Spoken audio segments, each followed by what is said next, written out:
সম্প্রতি এক ভাষণে তিনি মধ্যপ্রাচ্য ও দক্ষিণ এশিয়ায় নিজের প্রশাসনের সাফল্য তুলে ধরেন, যেখানে বিশেষ গুরুত্ব পেয়েছে পাকিস্তান ও উপসাগরীয় দেশগুলোর ভূমিকা। প্রেসিডেন্টের এই বক্তব্যে ফুটে উঠেছে পাকিস্তান ও আরব দেশগুলোর সাথে বর্তমান প্রশাসনের গভীর সখ্যতা।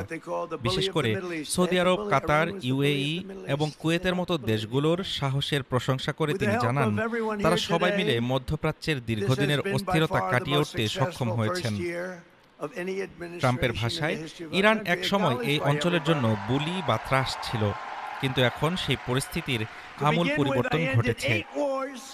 নিজ প্রশাসনের প্রথম বছরকে মার্কিন ইতিহাসের সবচেয়ে বড় সফল বছর হিসেবে আখ্যায়িত করেছেন তিনি। তার দাবি, গত এক বছরে তিনি মোট ৮টি যুদ্ধের অবসান ঘটিয়েছেন। তবে এখানেই থেমে থাকতে চান না তিনি। ভবিষ্যতে ইরান এবং লেবাননের পরিস্থিতি শান্ত করার মাধ্যমে এই সংখ্যাকে 10-এ নিয়ে যাওয়ার আশাবাদ ব্যক্ত করেছেন তিনি।